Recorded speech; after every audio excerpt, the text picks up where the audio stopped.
Oh, this is Dr. Grande. Today's question is, can I analyze the case of Theo Hayez? Just a reminder, I'm not diagnosing anybody in this video, only speculating about what could be happening in a situation like this. If you enjoyed this video, please like it, subscribe to my channel, and consider supporting me on Patreon. I will put the link to Patreon in the description for this video. First, I'll look at the background of this case, including the timeline of the disappearance, then offer my analysis. Theo Hayez was born in Belgium in 2001. In late 2018, Theo traveled to Australia on a working holiday visa. Young people who obtain this type of visa are often referred to as backpackers. Theo's plan was to enjoy several months hiking and other outdoor activities before returning to Belgium in June of 2019. In Belgium, he was going to study engineering in college. After arriving in Australia, Theo initially stayed in Victoria with his godfather before traveling northeast to Byron Bay, New South Wales. This is about 2 hours south of Brisbane. Theo arrived in Byron Bay on May 29, 2019, and checked into the Wake Up Hostel. His plan was to stay in this area for a few days before taking a bus to Sydney and then flying back to Belgium. 2 days later, on May 31, Theo went to a bar called Cheeky Monkeys with a number of other backpackers. He arrived there at 9:35 p.m. The term cheeky monkey is popular in Australia, New Zealand, Britain, and a few other places. It refers to a person who is disrespectful in a lighthearted way. Apparently, the bouncers felt that Theo lived up to this name, except perhaps not so lighthearted. They kicked him out of the bar at 11:03 p.m. He had only consumed 2 beers the entire time he was there, yet the bouncers said he was, quote, approaching intoxication, unquote. Isn't drinking one of the main activities that occurs at a bar? Was alcohol consumption really offensive to the bouncers? Did the bouncers go up to Theo and say, "How dare you drink at this bar? What type of place do you think this is?" After being thrown out of Cheeky Monkeys, Theo was banned from every other bar in the area as a matter of policy. They even took his photograph to make sure they could identify him if he tried to sneak into any bar. Theo was now separated from his newfound backpacker acquaintances. Data transmitted from Theo's phone to one of his accounts was later accessed to figure out where he went from here. At 11:09 p.m., Theo searched for directions to the Wake Up Hostel. He would check this a total of 8 times. It appears as though Theo did understand where the hostel was located in relation to his location, but he wanted to take a longer route. While walking north, Theo encountered a rough part of town, which has a tent city of homeless individuals. Some people believe that Theo's plan was to head north and then walk west along the beach back to the hostel. I think it's more likely that he deliberately went to this rough part of town for some unknown purpose, perhaps to buy drugs. Theo stopped in this part of town for 7 minutes before heading east, which was in the opposite direction he needed to go. He walked to the edge of town and then took an obscure dirt path toward Tallow Beach. This path was through bushland and very dark. This was a highly unusual route to take at 11:30 at night. Theo was walking at a good pace, and he did not stop. He appeared to be moving with purpose, as if he knew where he was going. While walking on this path, Theo lost his baseball cap. It was later found in the area. Theo made his way to Tallow Beach, then started heading north toward an area of the beach called Cozy Corner. He reached Cozy Corner at 12:05 a.m., now on June 1. Theo walked west from this point, which took him to an area of thick brush. Theo turned around and went back to Cozy Corner, like he tried to get through the brush but was unsuccessful. He sat down on a rock on the beach. At this point, he turned off the GPS on his phone and answered messages from family and friends. He pulled up a Belgian comedy show and started watching it. There is no indication from his messages that he was in trouble or worried. The last message he sent was at 1:02 a.m. At this point, the only data available is from the cell phone pings. It appears as though Theo walked north toward the Cape Byron Lighthouse, which sits on the headland. This would be exceptionally dangerous given that the terrain is rocky and has dangerous cliffs around it. It's impossible to know for certain if this is what Theo did, because using cell phone pings to determine the phone's location is not a reliable method under the circumstances in this area. Theo's phone would continue pinging intermittently until 1:47 p.m. on June 1, so 12 hours from this point. The phone was never found. Theo disappeared and was never seen again. On June 6, 2019, Theo's godfather notified the police in New South Wales and indicated that he lost contact with Theo. Staff at the Wake Up Hostel called the police that same day, saying that Theo failed to check out of his room. His passport and other belongings were found in his room. Searchers found Theo's baseball cap, as I mentioned, but other than that, there was no sign of Theo. The coroner would later conclude that Theo was dead, even though his body has never been found. Investigators believe that Theo died the night he disappeared, but they don't know what caused his death. Now moving to my analysis. The tradition of young people traveling to Australia on a working holiday visa is well established. They typically travel to explore the country with all their possessions in a backpack, hence the name backpackers. The object is to have fun before entering a phase of life that involves having responsibilities, like starting a traditional full-time job or going to college. In order to fund their adventure, backpackers typically work sporadically at various places during their journey.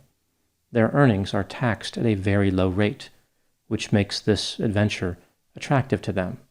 Typically, being a backpacker is not considered dangerous, but as this case illustrates, it is not perfectly safe. By all accounts, Theo was a typical backpacker. He was described as energetic, enthusiastic, non-confrontational, well-adjusted, and he loved nature. In addition, he was clearly excitement-seeking. With all this in mind, what happened to Theo? Before I analyze the theories in this case, I want to examine a question which is relevant to the analysis. Why did Theo walk to Cozy Corner in the first place? He could have easily navigated back to the hostel at any point during the night. I do not think that Theo was lost. Rather, he kept searching for the hostel because he wanted to maintain his bearings as he explored. I think Theo was looking for adventure.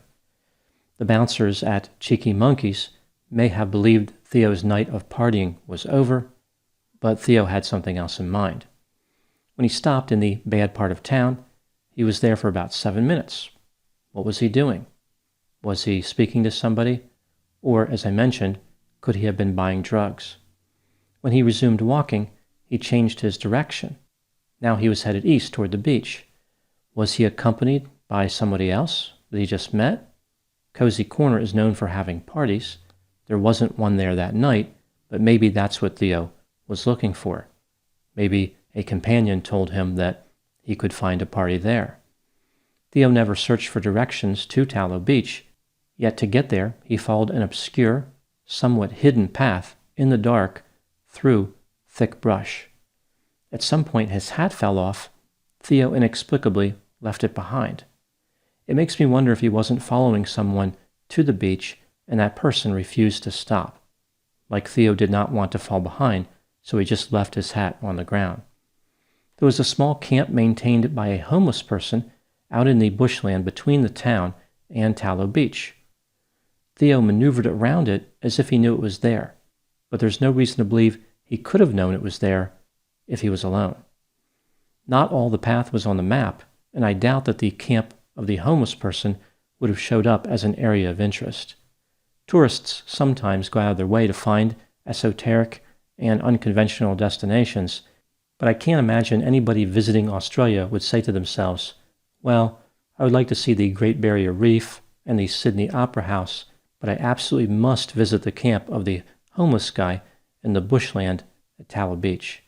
I think it stands to reason that only a local would have known about that camp. Theo's journey to Cozy Corner is a mystery. Why he made it may be tied in with what ultimately happened to him.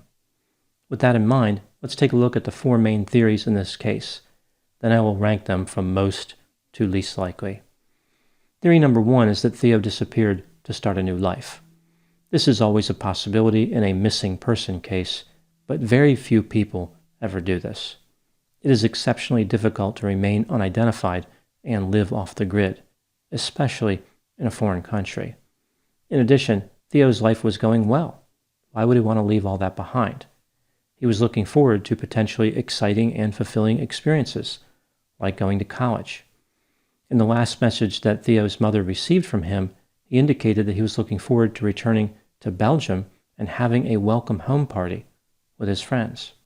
Theory number two is that Theo brought an end to his own life. Perhaps he was upset about being kicked out of the bar. He felt rejected and unhappy that he was separated from his new acquaintances. Maybe he was upset because he was going to have to leave Australia shortly. This theory is unlikely for a few reasons, including the ones I mentioned with the first theory, like Theo had a number of reasons to live. Theo did not seem to be depressed or otherwise having difficulty regulating his emotions. He sent messages on his phone not long before he disappeared. There was nothing in those messages to indicate he was distressed. Theory number three is that Theo climbed up the headland toward the lighthouse and fell off a cliff. This would be considered death by misadventure. There is some evidence supporting this theory. It appears as though Theo tried to walk into an area of thick bushland earlier in the evening and stopped. Again, he turned around and went back to a cozy corner. So he tried to go into the general direction of the lighthouse, but failed. Maybe at some point later, he tried again and traveled over a cliff by accident. Theo had made a series of unusual moves that night. The route he took didn't make much sense. It's not hard to imagine that he would have climbed up the headland. It seems consistent with the decisions he made during the last few hours. As far as evidence refuting this theory, if Theo had fallen off the cliff, his body probably would have been recovered on the rocks below. Why did Theo's phone continue to ping towers until the afternoon if he died sometime not long after 1 a.m.? If he dropped his phone when falling off the cliff, one would think that it would have been recovered in the extensive search of that area. Theory number four is that Theo was murdered. As I talked about before, Theo may not have been alone. If one were to run under the assumption that someone was with him, that person probably would not have murdered Theo. The second person theory explains how Theo made it to the beach, but does not necessarily explain his disappearance. When Theo sent those messages, he did not seem to be afraid of anyone. If he was with a killer at the time, one would think that he would have mentioned that at some point or called for help, mostly because of the murder part. When considering all the evidence, how would I rank these theories from most to least probable? I think the most likely theory is number three, death by misadventure. Theo was an explorer who was looking for excitement. Perhaps he purchased drugs in the bad part of town. He asked the person who sold him the drugs, or someone else, to guide him to a party where he could use the drugs in a social setting. When they arrived at the beach, there was no party, so the other person left. Theo stayed around and tried to make the best of it. He climbed up the headland and fell off a cliff in a way where his body was pulled out by the current. The next theory would be number four, Theo was murdered. I don't think this is particularly likely. Then I would go with theory number two, he brought an end to his own life. Again, this one is even less likely. And finally, with theory number one, he vanished of his own volition. This is extremely unlikely. Now moving to my final thoughts. Young people often want to experience an incredible adventure before moving to a life of commitments, bills, long-term romantic relationships, and other responsibilities. It is understandable that they want to enjoy their last moment of freedom. However, the wisdom that would keep them safe during the journey is learned, in part, through having responsibilities. For some adventurous young people, the essence of adventure involves recklessness, impulsive decisions, and danger. The problem is, on these adventures, they sometimes find exactly what their heart desires. Those are my thoughts in the case of Theo Hayez. Please put any opinions and thoughts in the comment section. they always generate an interesting dialogue. As always, I hope you found my analysis of this topic to be as intriguing as a bar that does not permit intoxication. Thanks for watching.